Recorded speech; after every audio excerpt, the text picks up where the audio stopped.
Hello বন্ধুরা, আসসালামু আলাইকুম। আশা করি সকলে ভালো আছেন।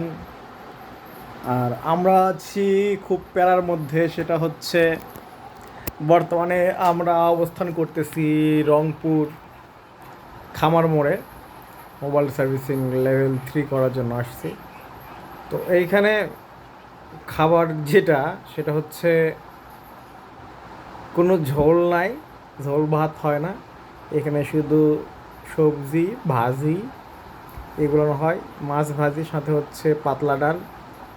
আর মাংস রান্না করলেও মাংসর সাথে 1 পিস মাংস, কোনো ঝোল নাই, সাথে হচ্ছে পাতলা ডাল। আর এখানে আশেপাশে যে খাবারের হোটেল আছে, সেখানকার রান্নাগুলো এত জঘন্য, খাওয়া যায় না। আমার বন্ধু আলামিন সে খাইতে পারে নাই, আজকে তার গায়ে জ্বর।